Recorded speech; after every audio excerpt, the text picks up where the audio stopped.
శ్రీపాదరాజం శరణం ప్రపంచే. చాంగ్రిక గాథ.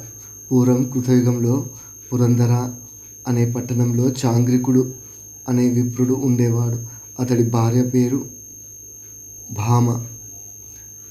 అన్యోన్య దాంపత్యం ఇద్దరిది.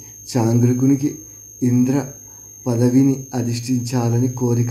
తపస్సు చేయాలని నిశ్చయించుకున్నాడు.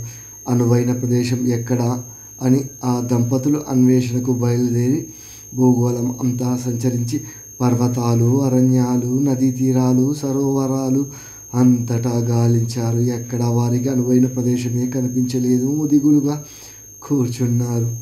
అప్పుడు అతడి పితృదేవతలు దుర్దర్శులు అదృశ్య రూపాలతో ఆకాశాన నిలబడి, నాయన, వృధాగా కాలయాపన చేసుకుంటున్నావు, మూఢుడవై తీర్థాలు తిరుగుతున్నావు, వెంటనే బయలుదేరి మాతృతీర్థం చేరుకో, అక్కడ పితృ ముక్తి పొందు.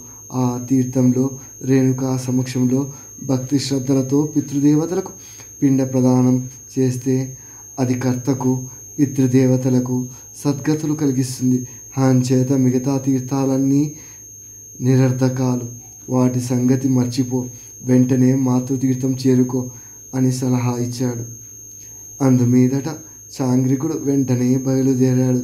సహ్యాద్రి మీద దత్తాత్రేయ ఆశ్రమం చేరుకొని ఏరు తటాకంలో స్నానం చేసి మాతృతీర్థంలో పితృదేవతలకు తర్పణాలు విడిచిపెట్టి చెంతనే గట్టు మీద ఉన్న కృష్ణామలకం క్రింద పిండ ప్రధాన శ్రాద్ధ విధులు నిర్వహించాడు.